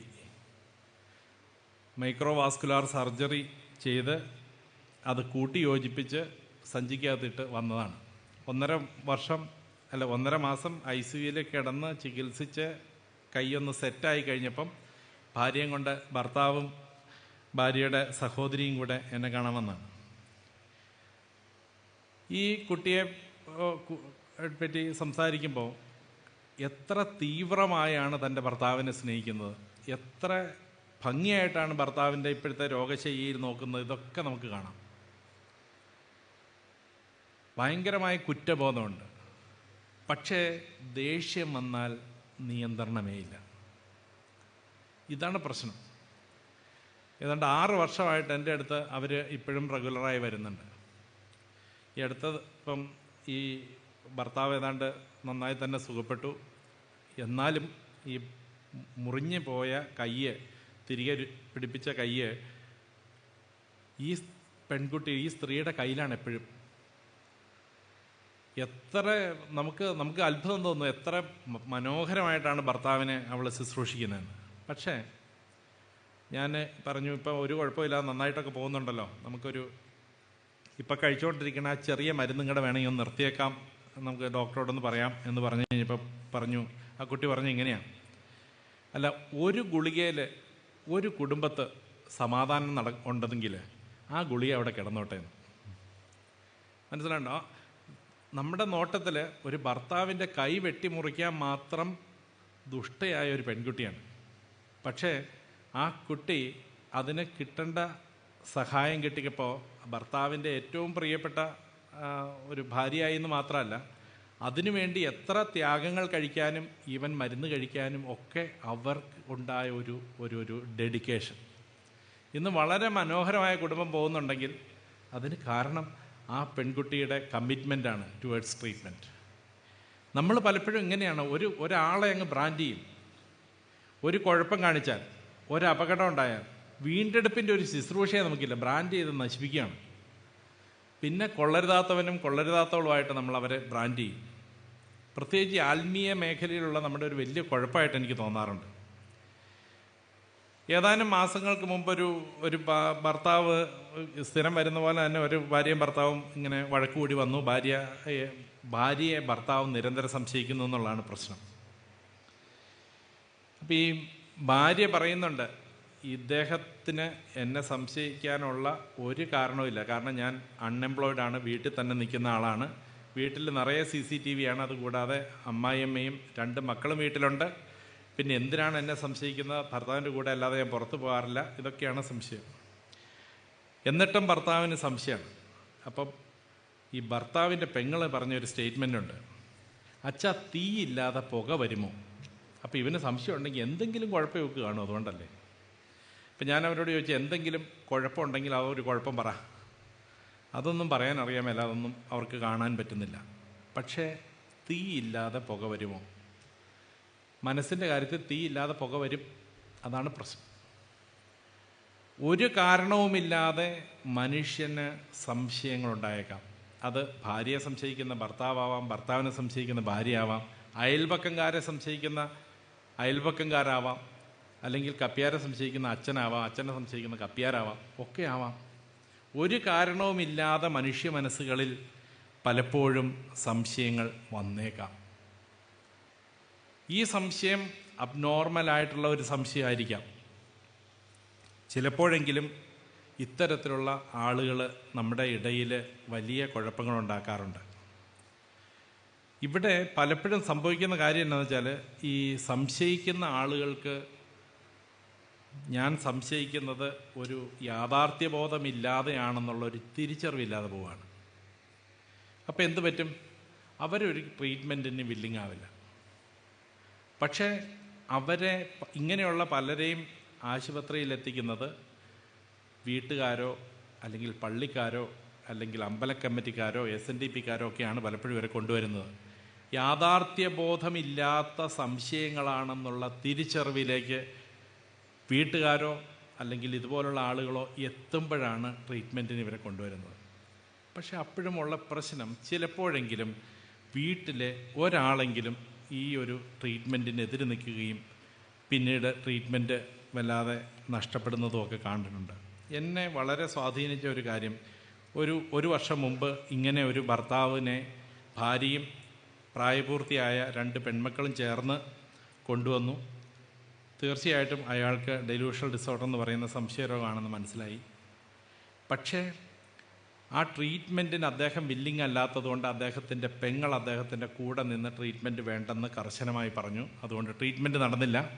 2 മാസത്തിന് ശേഷം പേപ്പറിൽ ഞാൻ വായിച്ചു, ഭർത്താവ് ഭാര്യയെ വെട്ടിക്കൊന്നു, 2 കുഞ്ഞുങ്ങളെയും വെട്ടി പരിക്കേൽപ്പിച്ചു. പക്ഷെ അവർ 2 പേരും മരിച്ചില്ല. ഈ ഭർത്താവ് ആത്മഹത്യ ചെയ്യുകയും ചെയ്തു. ഇത് നിരന്തരമായി നമ്മുടെ നാട്ടിൽ നടക്കുന്ന ഒരു പരിപാടിയാണ്. നമ്മുടെ ഇടവകയിൽ ഇത്തരത്തിലുള്ള പ്രശ്നങ്ങൾ നമ്മൾ കാണുമ്പോൾ നമ്മൾ പലപ്പോഴും അറിയാതെ കൂട്ടുകൂടുന്നത് തീയില്ലാതെ പുക വരുമോ എന്ന് ചോദിക്കുന്ന അമ്മായിമാരുടെ കൂടെയാണ്. അപ്പോൾ അവിടെ നമുക്ക് ചിലപ്പോഴെങ്കിലും തോന്നണം, യാഥാർത്ഥ്യബോധമില്ലാത്തത് ചിന്തിക്കുന്ന ചില മനുഷ്യർക്ക് ചില രീതികളുണ്ട് എന്നുള്ള ചിന്ത നമുക്ക് വേണം. അപ്പം ഒരു ഇഷ്യൂ ഉണ്ടാകുമ്പോൾ, കുടുംബത്തിലൊരു പ്രശ്നം ഉണ്ടാകുമ്പോൾ ആ പ്രശ്നത്തിന് കാരണം അവിടെയുള്ള ആരുടെയെങ്കിലും ഒരു മാനസികമായ പ്രശ്നം കൊണ്ടാകുമോ എന്നൊരു സന്ദേഹം നമുക്കുണ്ടാകണം എന്നാണ് എൻ്റെ ഒരു വിചാരം. അത് പലപ്പോഴും നമുക്കുണ്ടാവാതെ പോവാണ്. അതുകൊണ്ട് തന്നെ ഒത്തിരി കുടുംബങ്ങൾ നമുക്ക് നഷ്ടപ്പെടുകയാണ്. വിശ്വാസ ജീവിതത്തിൽ നിന്ന് മാത്രമല്ല, കുടുംബജീവിതത്തിൽ നിന്ന് മാത്രമല്ല, നമ്മുടെ സാമൂഹ്യ ജീവിതത്തിൽ നിന്നും ഒറ്റപ്പെട്ടു പോകുന്ന ഒത്തിരി കുടുംബങ്ങളുണ്ട്. ഒരു പ്രൈമറി സ്കൂൾ അധ്യാപകൻ്റെ ഇടപെടൽ മൂലം രക്ഷപ്പെട്ട ഒരു കുടുംബത്തെ എനിക്കറിയാം. അത് ഇടുക്കിയുടെ വളരെ ഇൻറ്റീരിയർ ആയിട്ടുള്ള ഇടുക്കിയിലെ സേനാപതി എന്ന് പറയുന്ന ഒരു സ്ഥലത്ത് ഒരു പ്രൈമറി സ്കൂളിലെ അധ്യാപകൻ തൻ്റെ വിദ്യാർത്ഥിയെ 3 ദിവസമായിട്ട് കാണാനില്ലാത്തത് കൊണ്ട് അന്വേഷിച്ച് ചെല്ലുകയാണ് വീട്ടിലേക്ക് ചെല്ലുമ്പോൾ ഈ കതക് അടച്ചിരിക്കുന്നു. കതകിൽ മുട്ടി വിളിച്ചു. ആദ്യം ശബ്ദം കേട്ടില്ല. പക്ഷേ അയാൾക്ക് എന്തോ സംശയം തോന്നി. വളരെ ശക്തമായി മുട്ടി വിളിച്ചപ്പം വീട്ടുടമസ്ഥൻ വന്ന് വാതിൽ തുറന്നപ്പോൾ അയാളുടെ കയ്യിൽ അവലുണ്ട്. അവൽ കുഴച്ചുകൊണ്ടിരിക്കുകയാണ്. അപ്പം അധ്യാപകൻ വീട്ടിലേക്ക് കയറി ചെല്ലുന്നത് തടസ്സപ്പെടുത്തുന്ന വിധത്തിൽ അയാളെ നിന്ന് വർത്തമാനം പറഞ്ഞപ്പം എന്തോ പന്തികേട് തോന്നി. അയാൾ കുറച്ച് ബലം പ്രയോഗിച്ച് ആ വീട്ടിനകത്ത് കയറി ഇരുന്ന് സംസാരിക്കാൻ തുടങ്ങി. അപ്പോഴാണ് ശ്രദ്ധിച്ചത്, ഈ അവല് നനയ്ക്കുന്നത് അവലും പഴവും മാത്രമല്ല, അതിനകത്ത് ഞങ്ങളുടെ നാട്ടിൽ ഫ്രൂഡാൻ എന്ന് പറയുന്ന ഒരു വിഷം, ഈ വാഴയ്ക്കൊക്കെ ഇടുന്ന ഒരു വിഷം കൂടി ചേർത്താണ് ഇയാളിത് കുഴച്ചുകൊണ്ടിരിക്കുന്നത്. അപ്പം ഇതെന്താ ഇത് എന്ന് ചോദിച്ചപ്പം അയാൾ പൊട്ടിക്കരഞ്ഞു. കുറച്ചധികം നേരം കരഞ്ഞ ശേഷം അയാൾ പറഞ്ഞു, ജീവിക്കാൻ നിവൃത്തിയില്ലാത്തതിന് കാരണം മൂത്ത മകനാണ്. ഈ അധ്യാപകൻ പഠിപ്പിക്കുന്നത് ഇളയ കുട്ടിയാണ്. മൂത്ത മകൻ ഇപ്പോൾ 8ാം ക്ലാസ്സിൽ പഠിക്കുകയാണ്. അവൻ ഒരു നിവൃത്തിയില്ലാത്ത പിരിവിരിപ്പാണ്. അവനെ കൊണ്ട് ജീവിക്കാൻ നിവൃത്തിയില്ലെന്നാണ് പറയുന്നത്. തൊട്ടടുത്ത വീട്ടിലെ വലിയ മുതലാളി അവരുടെ പറമ്പ് മുഴുവനും കപ്പ നട്ടു. അതിൻ്റെ ചെറിയ കിളിപ്പ് വന്ന സമയത്ത് അവൻ 1000 ചില്ലുവാനം ചോട് കപ്പ നട്ട അതിനകത്ത് 800ഓളം ചോടുകൾ ഇവൻ പറിച്ച് കളഞ്ഞു. അപ്പോൾ അവർ വന്ന് വഴക്കുണ്ടാക്കി നഷ്ടപരിഹാരം വേണമെന്ന് ആവശ്യപ്പെട്ടു. തൊട്ടടുത്ത വീട്ടിലെ പശുവിൻ്റെ വാലിവൻ കണ്ടിച്ചുകൊണ്ട് പോന്നു. അവർ വഴക്കുണ്ടാക്കിയപ്പോൾ അവരുടെ പറമ്പിലുണ്ടായിരുന്ന അവരുടെ കിണറ്റിൽ പോയി കാഷ്ടിച്ചിട്ടു. ബസ്സുകാർക്ക് കല്ലെറിഞ്ഞിട്ട് തലയാഴ്ച 10,000 രൂപ കൊടുക്കേണ്ടി വന്നു. ഈ പയ്യനെ കൊണ്ട് മടുത്തു. അയാൾ പറഞ്ഞ അനുസരണയില്ല, ഇതുപോലെ ഒരു ദ്രോഹം ചെയ്തുകൊണ്ട് ഇങ്ങനെ നടക്കുകയാണ്. അപ്പം അയാൾ പറഞ്ഞു, ഇവനെ അടി കൊടുത്തില്ലേ, ഇവനെ വഴക്ക് പറഞ്ഞില്ലേ എന്നൊക്കെ ചോദിച്ചു. എല്ലാം ചെയ്തു. അത് മാത്രമല്ല, വളരെ പ്രസിദ്ധരായ ധ്യാന ഗുരുക്കന്മാരായ അച്ഛന്മാരുടെ അടുത്ത് കൊണ്ടുപോയി കുമ്പസാരിപ്പിക്കുകയും തലയ്ക്ക് പിടിപ്പിക്കുകയും ആനാവെള്ളം തളിപ്പിക്കുകയും ഒക്കെ ചെയ്തു. ഞാൻ കയറാത്ത പള്ളിയില്ല, ഞാൻ കയറാത്ത വാതിലുകളില്ല എന്നാണ് അയാളുടെ പറച്ചിൽ. അപ്പോൾ ഈ മനുഷ്യൻ, ഈ പ്രൈമറി സ്കൂൾ അധ്യാപകൻ പറഞ്ഞു, അങ്ങനെയാണെങ്കിൽ നമുക്ക് നാളെ രാവിലെ നമുക്ക് വേറൊരു സ്ഥലം വരെ പോവാം, അതുവരെ ഒരു കുഴപ്പമുണ്ടാക്കരുതെന്നൊക്കെ പറഞ്ഞിട്ട് ആ കുടുംബത്തെ എൻ്റെ അടുത്ത് കൊണ്ടുവന്നു. അപ്പോൾ ഈ പയ്യൻ വളരെ ഗൗരവമേറിയ ഒരു സൈക്കോളജിക്കൽ ഇഷ്യൂസിലിവിടെ കടന്നു പോവുകയാണ്. ഞങ്ങൾ ADHD എന്നൊക്കെ പറയുന്ന ഹൈപ്പർ ആക്ടിവിറ്റി വളരെ സിവിയറായിട്ടുണ്ട്. പഠന വൈകല്യങ്ങൾ എന്ന് പറയുന്ന സ്പെസിഫിക് ലേണിംഗ് ഡിസോർഡേഴ്സ് എന്നൊക്കെ പറയുന്ന പ്രശ്നങ്ങളുണ്ട്. അതുകൂടാതെ ഇങ്ങനെ എതിര് പറയാനുള്ള പ്രവണത, നുണ പറയാനുള്ള പ്രവണത, ഇങ്ങനെയൊക്കെയുള്ള ചില പ്രശ്നങ്ങളൊക്കെയുണ്ട്. മൊത്തത്തിൽ കുഴപ്പക്കാരനാണ്. ഈ പയ്യനെ അന്ന് ഞങ്ങൾ അഡ്മിറ്റ് ചെയ്ത് ചികിത്സിച്ച് പൂർണ്ണ സൗഖ്യത്തിലേക്കൊന്നും വരാൻ സാധിക്കില്ലെങ്കിലും അവനെ അവർക്ക് മാനേജ് ചെയ്യാൻ പറ്റുന്ന അവസ്ഥയിൽ എത്തിച്ചതുകൊണ്ട് എൻ്റെ ഭാഷയിൽ ആ വീട്ടിൽ ഇന്ന് ജീവൻ്റെ സമൃദ്ധിയുണ്ട്. അവരുടെ വീട്ടിൽ വരാത്ത അച്ഛന്മാരും കന്യാസ്ത്രീകളുമില്ല. അവർ പോകാത്ത പള്ളികളില്ല, ഇടവകളില്ല. പക്ഷേ അവരെ സേവ് ചെയ്യാൻ ഒരു ഗവൺമെൻറ് സ്കൂളിലെ പ്രൈമറി സ്കൂൾ അധ്യാപകൻ വേണ്ടി വന്നു. ഇതാണ് പ്രശ്നം. നമ്മുടെ ഏറ്റവും വലിയൊരു വെല്ലുവിളിയാണിത്. നമ്മൾ ചിന്തിക്കുന്ന ചില കണ്ണാടികൾക്കപ്പുറമായി ചിന്തിക്കാനുള്ള ശേഷിയില്ലാത്ത പരിമിതപ്പെട്ട ആളുകളായി പോവുകയാണ്. നമ്മൾ ചിന്തിക്കുന്നുണ്ട്, വേദപുസ്തകത്തിൽ ഇങ്ങനെ പറഞ്ഞിട്ടുണ്ട്, അതുകൊണ്ട് ഇതാണ്. മദ്യപിക്കുന്നവരൊക്കെയും വ്യഭിചാരികളെ നമ്മൾ അകറ്റി നിർത്തണം, അതുകൊണ്ട് അങ്ങനെയാണ്. അതിൽ നിന്ന് വ്യത്യസ്തമായി ചിന്തിക്കാനുള്ള ഓപ്പൺനെസ് വിശ്വാസ സമൂഹത്തിനുണ്ടെങ്കിലേ ആധുനിക സമൂഹത്തിൽ നമുക്ക് ഫ്രൂട്ട്ഫുള്ളായിട്ടുള്ളൊരു മിനിസ്ട്രി ചെയ്യാൻ പറ്റുള്ളൂ എന്ന ഒരു തിരിച്ചറിവാണ് എനിക്കുള്ളത്. ഒരു പള്ളിയിലച്ഛൻ്റെ അടുത്ത്, കേരളത്തിൽ അറിയപ്പെടുന്ന ഒരു ധ്യാനഗുരുവാണ്, ടി വിയിലൊക്കെ എപ്പോഴും വരുന്ന ഒരു അച്ഛനാണ്. ആ അച്ഛൻ്റെ അടുത്ത് ഒരു സ്ത്രീ 9 ദിവസത്തിനുള്ളിൽ 18 പ്രാവശ്യം കുമ്പസാരിക്കാൻ ചെന്നു. 18ാമത്തെ തവണ അദ്ദേഹത്തിൻ്റെ അടുത്ത് ആ പെൺകുട്ടി എന്നപ്പം, ആ സ്ത്രീ എന്നപ്പോൾ ആ അച്ഛൻ പറഞ്ഞു, ഇനി എൻ്റെ അടുത്ത് കുമ്പസാരിക്കണ്ട, എഡ്വേഡച്ചൻ്റെ അടുത്ത് പോയി കുമ്പസാരിച്ചാൽ മതി എന്ന് പറഞ്ഞു. അപ്പോൾ ആ സ്ത്രീക്ക് എഡ്വേഡച്ചൻ അറിയില്ല. അപ്പോൾ ആ അച്ഛൻ വളരെ വിശദമായിട്ട് കാര്യങ്ങളൊക്കെ പറഞ്ഞ് എൻ്റെ അഡ്രസ്സൊക്കെ എഴുതി കൊടുത്തു വിട്ടു. എന്നുവെച്ച് എനിക്കൊരു കുറിപ്പ് കൊടുത്തു വിട്ടു. എൻ്റെ അടുത്ത് ഇങ്ങനെ ഈ സ്ത്രീ കഴിഞ്ഞ 2 ആഴ്ചയ്ക്കുള്ളിൽ ഇത്ര തവണ കുമ്പസാരിക്കാൻ വന്നു. വീണ്ടും ആവർത്തിച്ച് വന്നപ്പോൾ ഞാൻ അച്ഛനെ റെഫർ ചെയ്യുകയാണെന്ന് പറഞ്ഞു. എത്ര കുമ്പസാരിച്ചിട്ടും തൃപ്തി വരാതെ വീണ്ടും കുമ്പസാരിക്കാൻ പോവുകയാണ്. കഠിനമായ ഒരു മാനസിക പ്രശ്നമാണ്, OCD എന്നൊക്കെ നമ്മൾ പറയുന്ന ഒരു പ്രശ്നമാണ്. ഇത് നമുക്ക് മനസ്സിലാവാതെ പോയിരുന്നെങ്കിൽ എന്ത് സംഭവിച്ചത്? ആ അച്ഛൻ അത്രയും ഒരു സെൻസിറ്റീവ് ആയപ്പോൾ ആദ്യമായിട്ട് 1, 2 പ്രാവശ്യം 3 പ്രാവശ്യം കുമ്പസാരിക്കുമ്പോൾ ആ ആത്മീയതയുടെ ഒരു വലിയ സന്തോഷത്തിലാണിത് ചെയ്യുന്നതെന്ന് നമ്മൾ വിചാരിക്കുകയാണ്. പക്ഷേ അത് ആവർത്തിച്ച് വന്നിട്ടും നിർത്താൻ പറ്റാതെ വരുമ്പോൾ ഇത് മറ്റെന്തുകൊണ്ടെങ്കിലും ഒരു കാരണം കൊണ്ടാണെന്ന് ചിന്തിക്കാനുള്ള വിവേകം ഉണ്ടായതുകൊണ്ടാണ്. അല്ലെങ്കിൽ പലപ്പോഴും എന്നെ പറ്റും, എന്നേക്കാൾ കൂടിയ വേറെ അച്ഛനെ എടുത്തു വിടും, ആ ധ്യാനഗുരു വേറെ ധ്യാനഗുരു, ഇങ്ങനെ പോയിക്കൊണ്ടേയിരിക്കേണ്ട ഒരാൾ രക്ഷപ്പെടാൻ കാരണമാകുന്നത് ആ അച്ഛൻ്റെ വ്യത്യസ്തമായ ഒരു അപ്രോച്ചാണ്.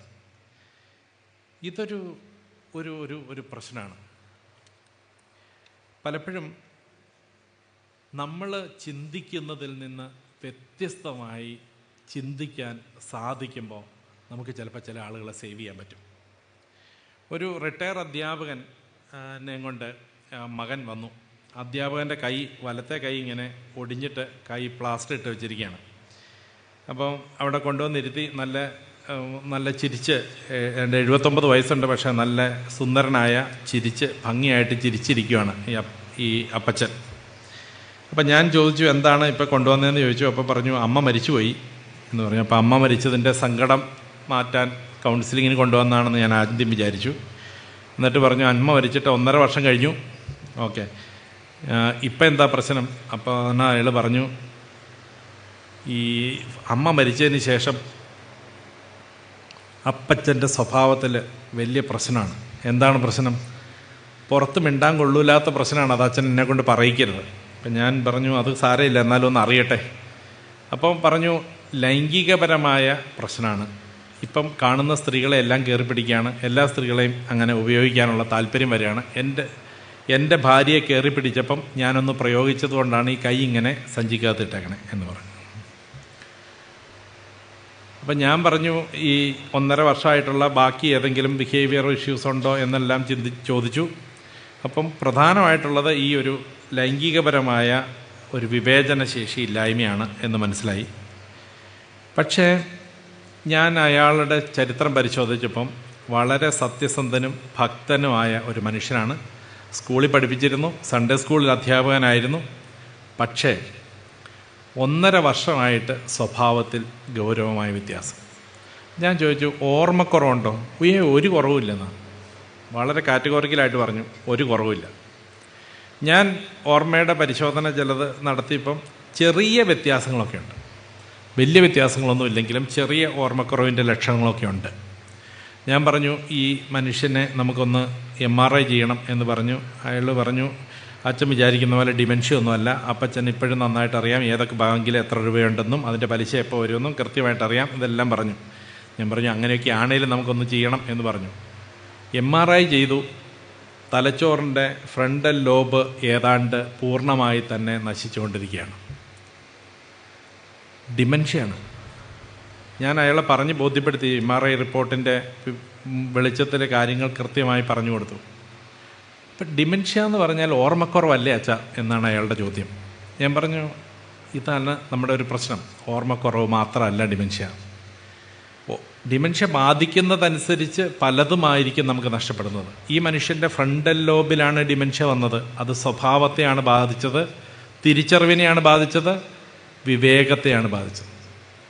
അപ്പോൾ ഇത് തിരിച്ചറിഞ്ഞ ഈ പുത്രൻ ആ സെക്കൻഡിൽ അപ്പൻ്റെ മുമ്പിൽ മുട്ടുകുത്തുകയാണ്. ഏതാണ്ട് 20 മിനിറ്റ് കഴിഞ്ഞിട്ടാണ് അയാൾ ആ മുട്ടെ കുത്തുന്ന അയാളെ എനിക്ക് എഴുന്നേൽപ്പിക്കാൻ സാധിച്ചത്. കുറ്റബോധം കൊണ്ട് അപ്പൻ്റെ കൈ തല്ലി ഒടിച്ച മഹാപാപിയാണ് ഞാൻ എന്ന് പറഞ്ഞ് അയാളെ മുട്ടുകുത്തിയിരിക്കുകയാണ്. ഒന്ന് ആലോചിച്ച് നോക്കണം. ആ മനുഷ്യൻ അപ്പനെ ബ്രാൻഡ് ചെയ്തു ആദ്യം കൊള്ളരുതാത്തവനെന്ന്. അമ്മ മരിച്ചപ്പോഴേക്കും എൻ്റെ മകൻ്റെ ഭാര്യയെ വേണ്ടാതീനം കാണിക്കാൻ പോയ മനുഷ്യനെന്ന ബ്രാൻഡിങ്ങിലാണ് അപ്പനെ കാണുന്നത്. അപ്പൻ്റെ കൈ തല്ലി ഒടിച്ച ദുഷ്ടനായ മനുഷ്യൻ എന്ന പേരിലാണ് മകനെ എൻ്റെ വാതിക്കൽ നിന്ന നേഴ്സ് കണ്ടത്. ഇവർ രണ്ടുപേരും ഇരുന്ന് കരയണ കണ്ടപ്പോൾ മൂന്നാമത് മറ്റൊരാൾക്ക് തോന്നുന്നത് എത്ര നല്ല മനുഷ്യർ എന്നാണ്. ചില സഹായങ്ങൾ, ചില തിരിച്ചറിവുകൾ മനുഷ്യനെ കണ്ടെത്താൻ നമ്മെ പ്രേരിപ്പിക്കും എന്ന് മറന്നു പോകരുത്. നമ്മൾ വളരെ സൂപ്പർഫിഷ്യലായിട്ടാണ് മനുഷ്യരെ കാണുന്നത്. നമ്മുടെ ഭാര്യയെ ചിലപ്പോൾ അങ്ങനെയായിരിക്കും കാണുന്നത്, നമ്മുടെ മക്കളെ ചിലപ്പോൾ അങ്ങനെയായിരിക്കും കാണുന്നത്, നിഷേധിയായ മനുഷ്യൻ. പക്ഷെ അതിന് കാരണമാകുന്ന മറ്റെന്തോ അവനിലുണ്ടോ എന്നുള്ളൊരു ജിജ്ഞാസ നമുക്കുണ്ടെങ്കിൽ ചിലപ്പോൾ ആ മനുഷ്യനെ നമുക്ക് സേവ് ചെയ്യാൻ പറ്റും. എന്നെ കർത്താവിൻ്റെ 2ാമത്തെ ന്യായവിധിയിൽ കർത്താവ് നീ അങ്ങനെ ചെയ്തിട്ടുണ്ടോ ഇങ്ങനെ ചെയ്തിട്ടുണ്ടോ എന്നൊക്കെ ചോദിച്ച് നമ്മളെ ന്യായം വിധിക്കും എന്ന് നമ്മളോട് പറയുമ്പോൾ ഇതൊക്കെ കണ്ടില്ലെങ്കിലായിരിക്കും ചിലപ്പോൾ ന്യായവിധി എന്ന് വിശ്വസിക്കുന്ന ആളാണ് ഞാൻ. വൈദ്യനാകാനാണ് കർത്താവ് പറയുന്നത്. ഞാൻ രോഗങ്ങളെ സൗഖ്യമാക്കുന്ന വൈദ്യനാകുന്നു എന്നാണ് കർത്താവ് പറയുന്നത്. ഞാൻ ജീവൻ്റെ സമൃദ്ധി നൽകുന്ന ജീവനാകുന്നു എന്നാണ് പറയുന്നത്. ഇവിടെ വൈദ്യനാകുവാൻ നമുക്കാകുമോ? നമ്മുടെ മുമ്പിൽ വ്യത്യസ്തതയുള്ള മനുഷ്യരെ കാണുമ്പോൾ അവരെ ബ്രാൻഡ് ചെയ്ത് വൃത്തികെട്ടവനെന്നും കുഴപ്പക്കാരെന്നും ആഭാസെന്നും തെമ്മാടിയെന്നും ബ്രാൻഡ് ചെയ്യാനുള്ള വ്യഗ്രത നമ്മുടെ മനസ്സിൽ വല്ലാതെ ഉണ്ടാകുമ്പോൾ നമുക്കൊന്ന് മാറി ചിന്തിക്കാൻ, അവനിലെ മനുഷ്യനെ കണ്ടെത്താൻ നമുക്കാവുമോ എന്ന് ഒന്ന് ചിന്തിക്കാൻ നമുക്ക് സാധിക്കാം. ഞാനെപ്പോഴും ചിന്തിക്കാറുള്ളൊരു ചിന്തയാണ്, ന്യായാധിപനാവാതിരിക്കാൻ നമുക്ക് സാധിക്കുമോ? വൈദ്യനാകാൻ, സുഖപ്പെടുത്താൻ, അന്വേഷിക്കാൻ, ജീവൻ്റെ സമൃദ്ധി മനുഷ്യന് നൽകാൻ നമുക്കാകുമോ എന്നാണ്. ഒരിക്കലൊരു സ്ത്രീ ഭർത്താവിനെയും കൊണ്ട് എന്നെ കാണാൻ വന്നു. അയാൾ അടുത്തുള്ള ഒരു ആശുപത്രിയിൽ നിന്ന് ഡിസ്ചാർജ് ചെയ്ത് വന്നാണ്. എന്താണ് കുഴപ്പം എന്ന് ചോദിച്ചപ്പം ട്രെയിനിൽ നിന്ന് ചാടി ആത്മഹത്യയ്ക്ക് ശ്രമിച്ചതാണ് എന്ന് പറഞ്ഞു. ഈ സ്ത്രീ ഒരു സ്കൂൾ ടീച്ചറാണ്. ഇയാൾ KSRTCയിലെ ഒരു ഉദ്യോഗസ്ഥനായിരുന്നു. രണ്ടുപേരും റിട്ടയറായി. ഈ സ്ത്രീ കഥ പറയാണ്. അച്ഛൻ ക്ഷമയോടെ എൻ്റെ കഥ കേൾക്കണമെന്നും പറഞ്ഞാണ് കഥ പറയുന്നത്. ഞാൻ ചുരുക്കി പറയാം. ഇയാൾ നല്ല ആരോഗ്യമുള്ള സമയത്ത് സ്ഥിരം മദ്യപാനിയായിരുന്നു. ദൂർത്തടിച്ചും കള്ളുപിടിച്ചും പിന്നെ മറ്റ് സ്ത്രീകളുമായിട്ടുള്ള ബന്ധത്തിലും കാശ് മുഴുവൻ നശിപ്പിച്ചു. വീടിന് ഒരു ഉപകാരം ഉണ്ടായില്ല. ഈ സ്ത്രീ ജോലി ചെയ്ത് കുഞ്ഞുങ്ങളെ ഇങ്ങനെ പോറ്റി പുലർത്തി കുടുംബം മുമ്പോട്ട് കൊണ്ടുപോയിക്കൊണ്ടിരുന്നു. ഈ കഥ ഇങ്ങനെ ഓരോ തവണയും ഒരു സ്ത്രീയുടെ അടുത്ത് പോയി അയാൾ അവിടെ ജീവൻ തുടങ്ങി, അയാളെ ഇങ്ങനെ രക്ഷിച്ചുകൊണ്ട് വന്നു. ഇങ്ങനെ ഒരു കഥ പറഞ്ഞു, രണ്ടാമത്തെ കഥ പറഞ്ഞു, മൂന്നാമത്തെ കഥ പറഞ്ഞപ്പോൾ ഞാൻ ചോദിച്ചു, നിങ്ങൾക്ക് വേറെ പണിയൊന്നും ഇല്ലായിരുന്നോ എന്ന് ചോദിച്ചു. ആ സ്ത്രീയെ രൂക്ഷമായിട്ടൊന്ന് നോക്കി. പിന്നെയും കഥ പറഞ്ഞു. നാലാമത്തെ രക്ഷിക്കൽ കഴിഞ്ഞപ്പോൾ ഞാൻ ചോദിച്ചു, ഞാൻ പതുക്കെ എനിക്ക് ഭയങ്കര അസ്വസ്ഥത തോന്നി, പയ്യൊന്ന് എഴുന്നേറ്റു, നിങ്ങൾക്ക് ഇത് തന്നെ പണിയുള്ളൂ എന്ന് ചോദിച്ചു. അപ്പോൾ ആ സ്ത്രീക്ക് ദേഷ്യം വന്നു കലശലായിട്ട്. അച്ഛൻ യേശു ക്രിസ്തുവിൻ്റെ പുരോഹിതനല്ലേ? അച്ഛൻ കന്യാസ്ത്രീ അമ്മയെ കണ്ടിട്ടില്ലേ? ഇതൊക്കെയായി അവരുടെ ചോദ്യം. ആ മനുഷ്യനെ രക്ഷപ്പെടുത്തുക എന്നുള്ളതാണ് ആ സ്ത്രീയെ എൻ്റെ അടുത്ത് വരുമ്പോഴും ആവശ്യപ്പെടുന്നത്. ശരിയാണ്, ക്ഷമതയോടെ അവധാനതയോടെ പലവട്ടം അന്വേഷിച്ചപ്പോൾ ആ മനുഷ്യനിലെ സൈക്യാട്രി പ്രോബ്ലത്തിലേക്ക് തന്നെ ഞാൻ തിരിച്ചു ചെന്നു. ബൈപ്പോളർ അഫക്റ്റീവ് ഡിസോർഡർ എന്ന് പറയുന്ന എപ്പിസോഡിക്കായിട്ടുണ്ടാവുന്ന ഉന്മാദ വിഷാദ രോഗമായിരുന്നു. ആ ഉന്മാദ രോഗത്തിൻ്റെ സമയത്തൊക്കെയാണ് ഇയാൾ ഇത്രയും കുരുത്തക്കേട് കാണിച്ചുകൊണ്ടിരുന്നത്. അപ്പോൾ ആ സ്ത്രീയുടെ കരുത്ത് പോലും ഇല്ലാത്ത ഒരു മനഃശാസ്ത്രജ്ഞനായ അച്ഛനായി പോയല്ലോ ഞാൻ എന്ന് വിചാരിച്ച് അയാളുടെ ട്രീറ്റ്മെൻറ്റിൻ്റെ ഒരു സമയമായപ്പോഴേക്കും എനിക്ക് കുറ്റബോധം വന്നു തുടങ്ങി. ചിലപ്പോഴൊക്കെ നമ്മളെ ഇങ്ങനെയുള്ള മനുഷ്യരാണ് സ്പർശിക്കുന്നത്. ഒരു വിവരവും ഇല്ലല്ലോ എന്ന് നമുക്ക് തോന്നുന്ന ചില ആളുകൾ. അപ്പോൾ വേദപുസ്തകം വായിക്കുമ്പോൾ, വേദപുസ്തകം പഠിക്കുമ്പോൾ, സുവിശേഷ പ്രസംഗങ്ങൾ കേൾക്കുമ്പോൾ, ആരാധനയിൽ സംബന്ധിക്കുമ്പോൾ അത് ട്രാൻസ്ലേറ്റ് ചെയ്യാൻ നമുക്കാവണം എന്നുള്ളതാണ് എൻ്റെ ഒരു അഭ്യർത്ഥന. നമ്മിൽ നിന്ന് വ്യത്യസ്തരായ ആളുകളെ ബ്രാൻഡ് ചെയ്ത് അവസാനിപ്പിക്കാതെ അവരെ ഒന്ന്, തീർച്ചയായിട്ടും പെരുമാറ്റം കാണുമ്പോൾ പള്ളിയിൽ നിന്ന് ഇറക്കി വിടാൻ തോന്നുന്ന ആളുകളാണെങ്കിലും അവരുടെ പിന്നാലെ പോയി അവരെ ഒന്ന് മനസ്സിലാക്കാൻ നമുക്ക് സാധിച്ചാൽ, അങ്ങനെ മനസ്സിലാക്കാൻ ശ്രമിക്കുന്ന ഒരു കുടുംബം അയാളുടെ കൂടെ ഉണ്ടെന്ന് തിരിച്ചറിയുമ്പം അവരുടെ കൂടെ ഒന്ന് നിന്നു കൊടുക്കാൻ നമുക്കായാൽ ഒത്തിരി കുടുംബങ്ങളിൽ ജീവൻ്റെ സമൃദ്ധിയുണ്ട്. ഞാൻ വന്നത് രോഗികളെ സന്ദർശിക്കാനും സുഖപ്പെടുത്താനുമാണ്. രോഗികൾക്കല്ലാതെ വൈദ്യനെ കൊണ്ട് ആവശ്യമില്ല. ഈ വചനം വീണ്ടും വീണ്ടും നമ്മുടെ മനസ്സിലുണ്ടാവട്ടെ. നമ്മുടെ മുമ്പിലുള്ളവരെ സൗഖ്യമാക്കാൻ, നമ്മുടെ മുമ്പിൽ വരുന്ന ആളുകളുടെ വ്യത്യസ്തതകളെ, അവരിലെ നിലവിളിയെ കേൾക്കാൻ നമുക്കാവണം. ചിലപ്പോൾ ഈ നിലവിളി കേൾക്കാൻ നമുക്ക് ചിലപ്പം ഒരു തവണയെ സാധിച്ചെന്ന് വരുള്ളൂ, രണ്ടാമതൊന്നോട് സാധിച്ചെന്ന് വരില്ല. 3 മാസം മുമ്പ് എനിക്ക് രാത്രി 2 മണിയായപ്പോൾ ഒരു ഫോൺ കോൾ വന്നു. സൗദി അറേബ്യയിൽ നിന്നാണ് ഞാൻ വിളിക്കുന്നത്.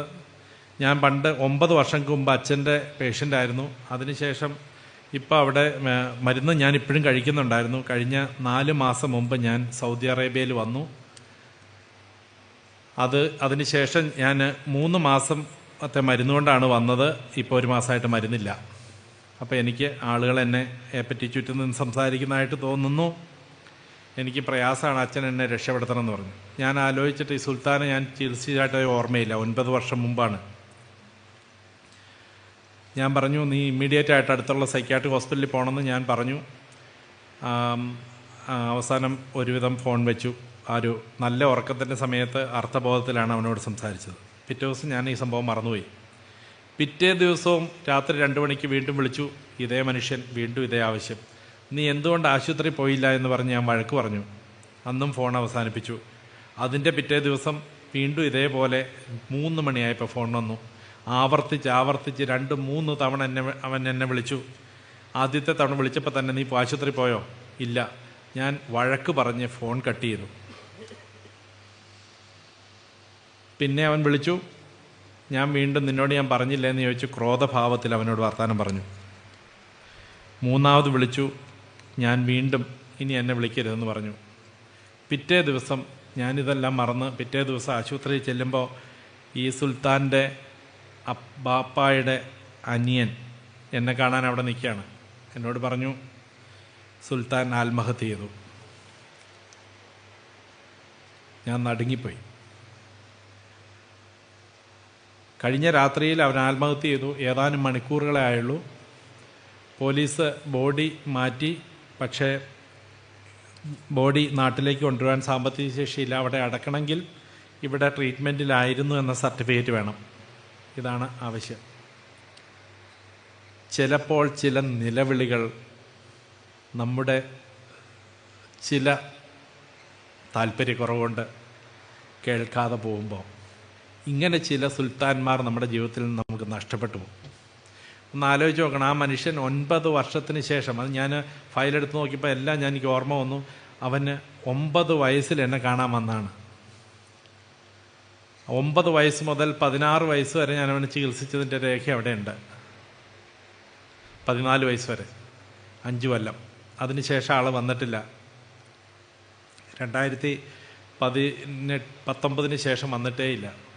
പക്ഷെ ഓർക്കണം, അതിന് ശേഷം ഒരു നിലവിളിയിൽ ഞാൻ കുറച്ചുകൂടെ ഒന്ന് ആശ്വസിപ്പിച്ചിരുന്നെങ്കിൽ, ഒരുപക്ഷെ ഈ ഫയലൊന്ന് തപ്പിയെടുത്ത് അവൻ്റെ വീട്ടിലൊന്ന് വിവരം അറിയിച്ച് അവനെ ഒന്ന് ആശുപത്രി കൊണ്ടുപോകാൻ സാധിച്ചിരുന്നെങ്കിൽ ഇന്ന് 24-കാരനോ 25-കാരനോ ആയ ആ സുൽത്താൻ ജീവനോടെ ഉണ്ടാകുമായിരുന്നു. ഇതുപോലെ മിസ്സായി പോകുന്ന എത്ര ജീവിതങ്ങൾ നമ്മുടെ ഇടയിലുണ്ട്. നമ്മൾ പറഞ്ഞ ഒരു കമൻ്റ് കൊണ്ട് മനസ്സ് തകർന്നു പോയവരാവാം. നമ്മളുടെ ഒരു ശ്രദ്ധക്കുറവ് കൊണ്ട് മദ്യത്തിൽപ്പെട്ട് ഇല്ലാതായി പോയവരാവാം. നമ്മുടെ ഒരു പരിഗണന കൊണ്ട് നമുക്ക് രക്ഷിക്കാമായിരുന്ന എത്രയോ പേര് നമുക്ക് ചുറ്റുമുണ്ട്. ഞാൻ വേദപുസ്തകം വായിക്കുന്നത് ഇങ്ങനെയുള്ള മനുഷ്യരുടെ ഇടയിലാണ്. എനിക്ക് ജീവിതത്തിന് അർത്ഥം തരുന്നത് ഈ മനുഷ്യരെ കണ്ടെത്തുമ്പോൾ മാത്രമാണ്. ഇങ്ങനെ നമ്മൾ ശ്രദ്ധിക്കുമ്പോഴും കൈവിട്ടു പോകുന്ന ജീവിതങ്ങളെ കണ്ട് മനസ്സ് വേദനിക്കുമ്പോഴാണ്. നമ്മൾ ഓർക്കണം, നമ്മുടെ മുമ്പിലുള്ള വ്യത്യസ്തതകളുടെ ആളുകൾ നിങ്ങളുടെ ശ്രദ്ധയും പരിഗണനയും ആഗ്രഹിച്ചുകൊണ്ട് കരയുന്നവരാണെന്ന് ഓർക്കണം. തീർച്ചയായിട്ടും നമ്മിൽ നിന്ന് വ്യത്യസ്തരായവരെ തിരസ്കരിച്ച് കളയരുത്. വേദപുസ്തകം അവരെ വിധിക്കാനും മാറ്റി നിർത്താനുമുള്ള ഉപകരണമാവരുത്. സ്വീകരിക്കാനും അവരെ മനസ്സിലാക്കാനുള്ള, അവരെ സ്വസ്ഥമാക്കാനുള്ള ശക്തി നമുക്കുണ്ടാവണം. എൻ്റെ മനസ്സിലെന്നും ഞാൻ സ്നേഹിക്കുന്ന ചില മനുഷ്യരുണ്ടിങ്ങനെ. ചില സ്കൂൾ അധ്യാപകരായിരിക്കാം, ചിലപ്പോൾ ഒരു വിവരവും ഇല്ലെന്ന് നമുക്ക് തോന്നുന്ന ചില സ്ത്രീകളാവാം. ഇവരൊക്കെ വലിയ സ്വാധീനം അവരുടെ ജീവിക്കുന്ന ഇടങ്ങളിൽ അവർ പുലർത്തിയിട്ടുണ്ടെന്നുള്ളത് ആണ് അവരെ ഞാൻ സ്നേഹത്തോടെ ഓർക്കാൻ കാരണം. നമുക്കും ഇങ്ങനെയുള്ള ആളുകളെ കാണുമ്പോൾ അവർ നമുക്ക് പറഞ്ഞ് രസിക്കാനുള്ള സംഗതികളല്ലെന്ന് നമ്മുടെ മനസ്സിലേക്ക് ഓർമ്മ വരട്ടെ. നമ്മുടെ വർത്തമാനവും നമ്മുടെ പെരുമാറ്റവും അവരെ പോസിറ്റീവായിട്ട് മാത്രം സ്വാധീനിക്കുന്ന ഒന്നായി തീരാനുള്ള മനഃപൂർവമായ ശ്രമം നമ്മുടെ ഭാഗത്തുണ്ടാവട്ടെ. എങ്കിൽ മാത്രമേ നമുക്ക് കർത്താവിൻ്റെ സുവിശേഷം പറയാൻ പറ്റുന്നുള്ളൂ. നമ്മൾ പറയുന്നതൊക്കെയാണ് സുവിശേഷം. അത് വേദപുസ്തകം കോട്ട് ചെയ്തില്ലെങ്കിലും നമ്മൾ പറയുന്നതാണ് സുവിശേഷം. നമ്മൾ പറയുന്നതിലുണ്ട് ഒരാൾ രക്ഷപ്പെടണം. ഒരിക്കലൊരു ആശുപത്രിയുടെ മുമ്പിൽ ഞാൻ വണ്ടി പാർക്ക് ചെയ്തിട്ട് ഇറങ്ങി വരുമ്പോൾ ഒരു കൊച്ചു പയ്യൻ എൻ്റെ അടുത്ത് ഓടി വന്നച്ച് പറഞ്ഞു, ഞാൻ കഴിഞ്ഞ 3 ദിവസമായി ഇവിടെ വന്നു, അച്ഛൻ ലീവായിരുന്നു. അച്ഛൻ പറഞ്ഞ ഒരു കമൻ്റ് കൊണ്ടാണ് ഞാൻ രക്ഷപ്പെട്ടത് എന്ന് പറഞ്ഞ് ബുർജ് ഖലീഫയുടെ ഒരു ചെറിയ രൂപം, സ്വർണം പ്ലേറ്റഡ് ആയിട്ടുള്ള ഒരു രൂപം എനിക്ക് തന്നിട്ട് അവൻ അപ്രത്യക്ഷനായി. ഇന്നും എനിക്ക് ആ മനുഷ്യനെ കണ്ടാൽ തിരിച്ചറിയുമെന്ന് എനിക്ക് തോന്നണില്ല. 1 മിനിറ്റിൻ്റെ പകുതി സമയം പോലും അവൻ എൻ്റെ അടുത്ത് ചിലവഴിച്ചില്ല. പക്ഷേ അവന് ഞാനറിയാതെ ഞാൻ എപ്പോഴോ പറഞ്ഞ ഒരു വാക്ക് അവനെ രക്ഷിച്ചു അത്രേ. ഇതാണ് നമ്മൾ ഓരോരുത്തരിലും ക്രിസ്തു ഉണ്ടെന്ന് വിശ്വസിക്കേണ്ടതിന് കാരണം. ഞാൻ പറയുന്നത് ചിലർക്ക് ജീവൻ്റെ സമൃദ്ധിയായി മാറും. ഈ വചനം നമ്മുടെ നാവുകളിൽ എപ്പോഴും ഉണ്ടാവണം. പലപ്പോഴും ഞാൻ എപ്പോഴും പറയാറുള്ളൊരു കാര്യമാണ് എൻ്റെ ഇടവകളിലൊക്കെ, നമ്മുടെ ലിറ്റർജി പോലും ചിലപ്പോൾ നെഗറ്റീവാണ്.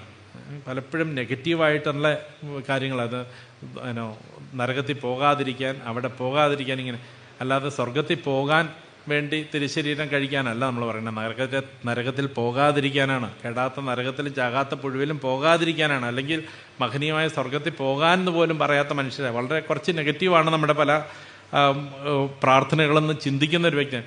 നമ്മുടെ പ്രാർത്ഥനകളിൽ മാത്രമല്ല, നമ്മുടെ പ്രവർത്തികളിലും വർത്തമാനങ്ങളിലും മറ്റുള്ളവരെ സന്തോഷിപ്പിക്കുന്ന, അവരുടെ മനസ്സിനെ ദീപ്തമാക്കുന്ന, അവരുടെ മനസ്സിനെ പ്രൊമോട്ട് ചെയ്യുന്ന പോസിറ്റീവായത് പറയാനുള്ള മനഃപൂർവ്വമായ ശ്രമം ഉണ്ടാകുമ്പോൾ നാം സുവിശേഷം പറയുക തന്നെയാണ്. അതിനുള്ള കരുത്ത്, അതിനുവേണ്ടി വ്യത്യസ്തമായി ചിന്തിക്കാനും വ്യത്യസ്തതകളുടെ ഈ ലോകത്ത് ജീവിക്കാനും നമുക്ക് സാധിക്കട്ടെ എന്ന് മാത്രമാണ് എൻ്റെ പ്രാർത്ഥന. ഞാൻ എൻ്റെ ശുശ്രൂഷയിൽ എന്നും കാത്തു സൂക്ഷിക്കുന്ന ഒരു കാര്യമാണ് ദൈവവചനം. ഓരോ മനുഷ്യനെ കാണുമ്പോഴും അവനോട് പറയുന്ന എൻ്റെ വചനം ദൈവത്തിൻ്റേതാകാനുള്ള പ്രാർത്ഥനയാണ് എനിക്കുള്ളത്. ചിലത് ദേഷ്യഭാവത്തിലാവാം, ചിലത് വളരെ സന്തോഷഭാവത്തിലാവാം. പക്ഷേ അത് ദൈവവചനമാണെന്നുള്ള ബോധ്യത്തിൽ പറയുമ്പോൾ അത് വലിയ അത്ഭുതങ്ങൾ ചെയ്യുമെന്നാണ് എൻ്റെ വിചാരം. എനിക്ക് നിങ്ങൾ ആഗ്രഹിച്ചത് പറയാൻ സാധിച്ചോ എന്നറിയില്ല. പക്ഷേ ഞാൻ പോകുന്നിടത്തെല്ലാം പറയുന്നൊരു കാര്യമുണ്ട്. നാം നമ്മുടെ മുമ്പിലുള്ള വ്യത്യസ്തതകളെ ചീത്തയായി ബ്രാൻഡ് ചെയ്യുകയല്ല വേണ്ടത്. നമുക്കിഷ്ടമില്ലാത്ത രീതിയിൽ പ്രവർത്തിക്കുകയും പെരുമാറുകയും ചെയ്യുന്നവരെ കാണുമ്പോൾ നമ്മൾ അവരെ അവോയ്ഡ് ചെയ്യുകയല്ല വേണ്ടത്. അതിന് പിന്നിലുള്ള കാരണത്തെ അന്വേഷിക്കാനും കണ്ടെത്താനും സൗഖ്യത്തിൻ്റെ വാക്കുകളും വചനങ്ങളും ശുശ്രൂഷകളും ആവാനും നമുക്ക് സാധിക്കുന്നുണ്ടെങ്കിൽ അതാണ് സുവിശേഷം. അതിന് നമ്മുടെ വൈദികർക്കും നമ്മുടെ സുവിശേഷകർക്കും വിശ്വാസിയായ ഓരോ മനുഷ്യനും സാധിക്കട്ടെ എന്ന് മാത്രമാണ് എൻ്റെ പ്രാർത്ഥന, ആശംസ. ഇത്ര വലിയ ഒരു മഹാസമ്മേളനത്തിൽ എനിക്ക് നിങ്ങളുടെ മുമ്പിൽ നിൽക്കാനുള്ള അവസരം തന്ന ഈ സഭയുടെ വലിയ മെത്രാപ്പൊലീത്തായ്ക്കും അതുപോലെ തന്നെ എല്ലാ എപ്പിസ്കോപ്പന്മാർക്കും അതുപോലെ സുവിശേഷ സംഘത്തിൻ്റെ ചുമതലക്കാരായ ആളുകൾക്കും ഒരു വാക്കിൽ നന്ദി പറയുന്നു. എല്ലാവർക്കും ദൈവത്തിൻ്റെ അളവറ്റ കരുണയും കൃപയും എപ്പോഴും ഉണ്ടാവട്ടെ എന്ന് പ്രാർത്ഥിക്കുന്നു.